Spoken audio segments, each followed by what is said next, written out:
Monsieur. C'est toi? Oh, that voice. Athénaïs, mon enfant.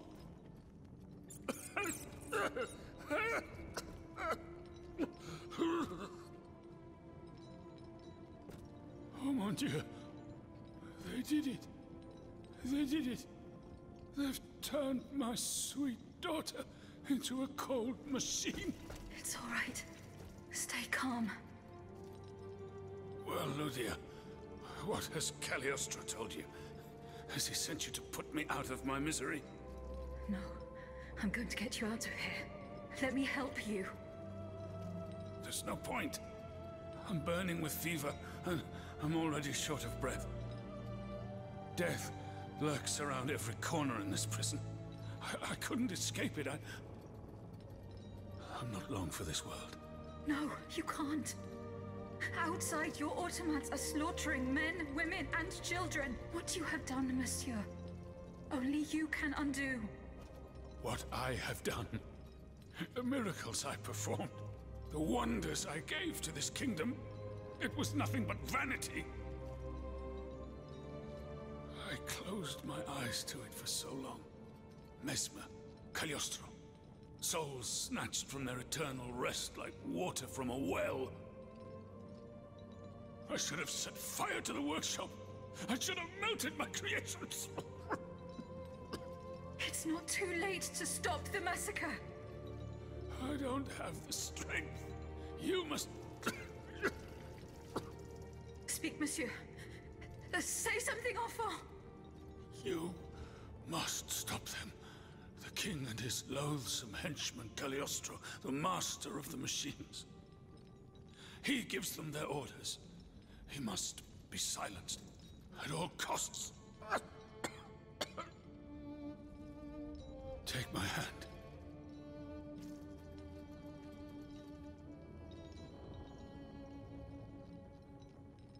Monsieur. Monsieur. Father. No, no, my pauvre enfant.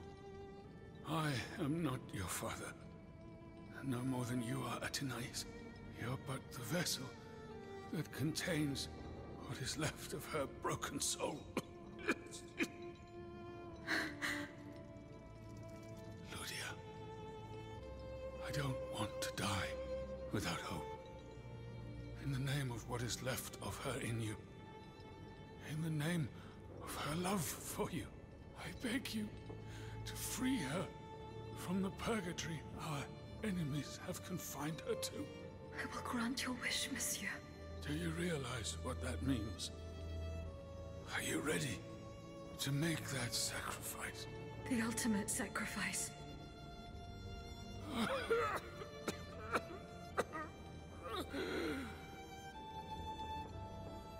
Ma fille. I shall never see her darling face again.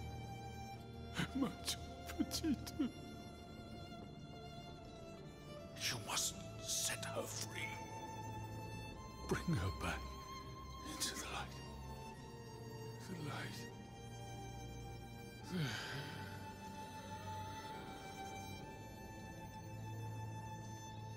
Monsieur. Monsieur. Monsieur.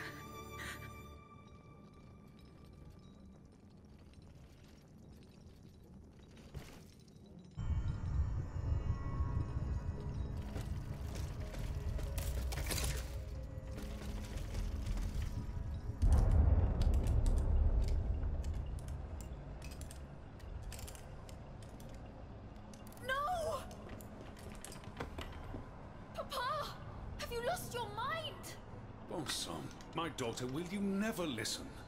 This machine belongs to the king now, vous le savez. There's nothing I can do about it.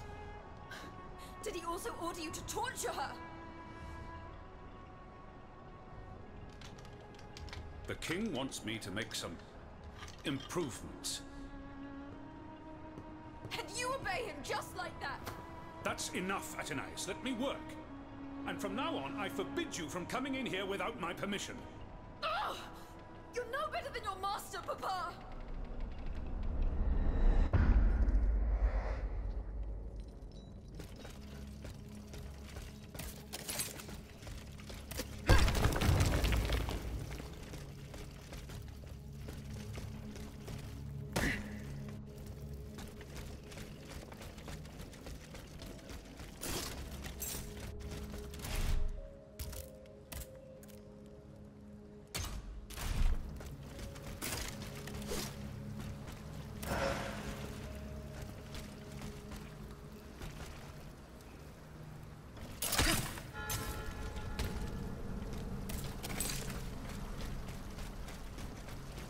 to reach the Seine. As soon as I am on dry land, I shall return to the Court.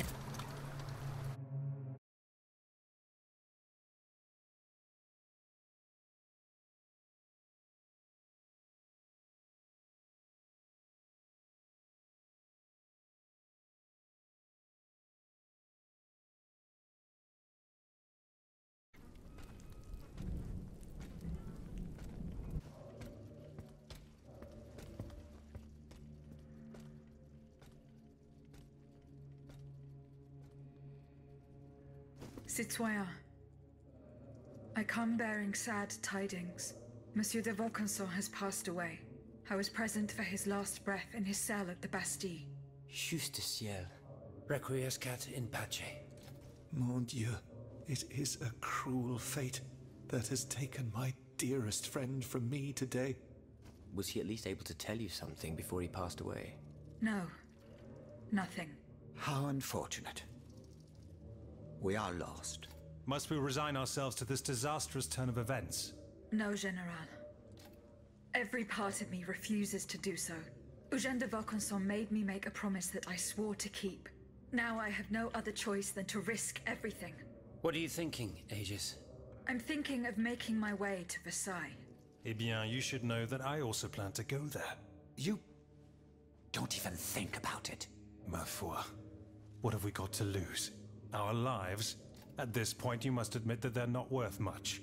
I agree with the Marquis's resolution. We must take into account everything that Aegis has done to foil the King's plans.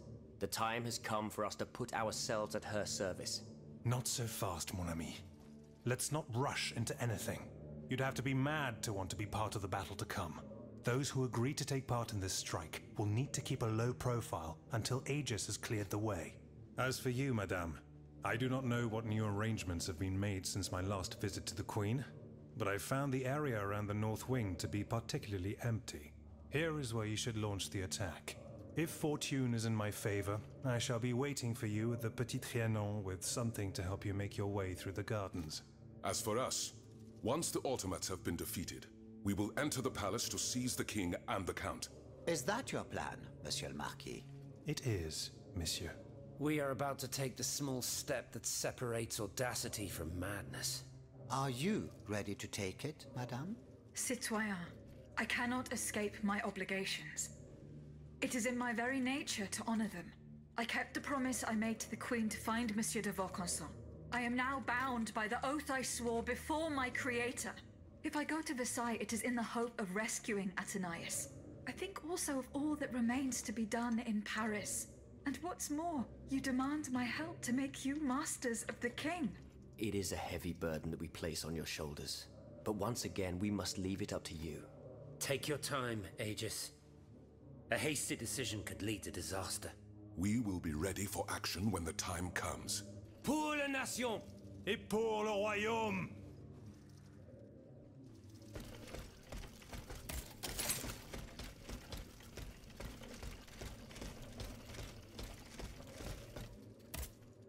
Citoyen Mirabeau.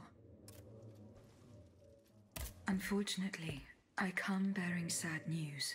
Go on, Aegis. There is no need to spare me. This is about my mother, isn't it? Indeed. The Countess is no longer of this world. Yes. It was to be feared. I knew she was lost a long time ago. The poor woman. At last she has been delivered from the madness that drove her into the gutter. It gets worse. Worse, you say? Your mother did not die of poverty. She was killed. Murdered? No. No, my father. The rabid dog made good on his threat. May he roast in the fires of hell for all eternity. As for you, Bishop, do you finally understand the man's true nature? How much longer will you protect this demon? I share your grief, Monsieur de Mirabeau, but the secrets of... Enough! You sanctimonious bigot! Is it not enough for you to serve the people absurd fables that condemn them to ignorance? Must you also submit to the whims of a malicious old brute? The scourge of his own family? Speak! Speak now, or so help me, I will send you to meet your maker! Please, Monsieur, let us not get carried away. Out of respect for your grief. And given the extraordinary circumstances, I consent to enlighten you. I am listening, Monseigneur. I admit that your father is an unusual person, inhabited by an anger whose source is undetermined. He blamed you, your sister, and your poor mother for all of his misfortunes. I stayed by his bedside an entire night. I preached about mercy and the example of our Lord Jesus Christ. Ha! That must have gone over well. Do not mock me, Monsieur de Mirabeau. At dawn, I finally got Monsieur le Marquis to see the error of his ways. Before God, he extended forgiveness to all those he had previously condemned. However, he did not give up his plans for revenge. The fate reserved for my mother is proof of this. In fact, monsieur, he did. He even gave me a leather wallet containing, in his words, the instrument of your punishment. He asked me to dispose of it. Unfortunately, your mother's fate was already sealed. Orders had been given. There was nothing more that could be done. The poor soul. He was in tears, his body racked with sobs. My heart breaks to hear it. What was in the wallet? I don't know, monsieur. I did not open it. In that case, I ask you to give it to me now. I cannot, monsieur. When I was captured, the wallet fell into the hands of the Comte de Cagliostro. Nom de nom, Aegis. Do you realize what this means? This wallet contains my father's sentences for his children. Me, of course, but also my sister, the Marquise de Cabri. You must find it at all costs. Our fate is in your hands. Cagliostro must have put it in a safe place, somewhere known only to him. The Marquise de Capri, dites-vous? Yes, that is my sister Louise's title. Fortune favors you today. It so happens that I already have this wallet. It was in a secret workshop by the Tuileries, where the Count conducts his sinister experiments. Oh, how fortunate. What does it contain? 2 envelopes addressed to the Lieutenant General de Police. One of them had this letter in it. It concerns your sister, the Marquise de Capri. Let's see. A lettre de cachet signed by my father. He gave orders to have my sister locked up in a convent. His unique variety of fatherly love is unmistakable. What was in the second envelope? It is empty. Empty? Mon Dieu. You don't have to be a genius to guess that it contained a similar document, this time concerning myself. If the envelope was empty, it means that this letter has already been delivered to its recipient. By Cagliostro, no doubt. The monster must have felt a perverse sense of joy as he devoured its contents. Aegis, you must retrieve this letter at all costs. If the Lieutenant General attaches a seal and gives it to his underlings at the Châtelet, I am done for. Where does this Lieutenant General reside? Right by the fortress. He's a dutiful man and prides himself on never straying too far from it. Please hurry, I beg of you.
You called, madame?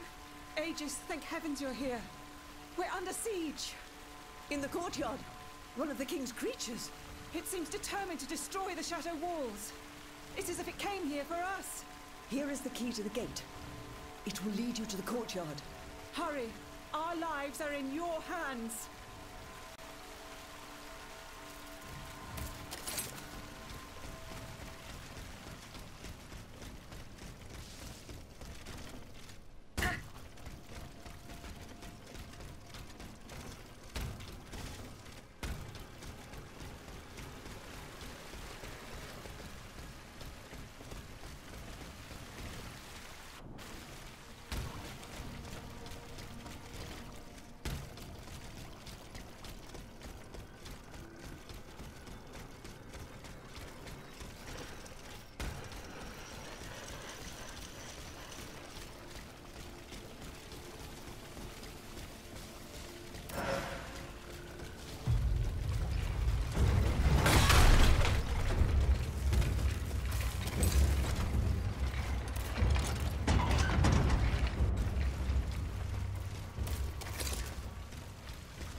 You're safe, madame. Mon Dieu. Aegis. Why did this abomination attack us? I do not know, madame. Bon sang, have you lost your mind? The king wants us dead and has sent this unholy creature after us. His madness knows no bounds. There isn't a single subject in the kingdom that he does not see as his mortal enemy. Not even his wife. What fate does he have in store for your children? Oh, he would never. Fine. Play blind and deaf as long as you like, Antonia. As for me, I won't let that demon commit one more crime. Gabrielle, no! I order you not to. Leave us, Aegis. I must speak privately with Madame de Polignac. Very well, madame.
Citoyen Mirabeau.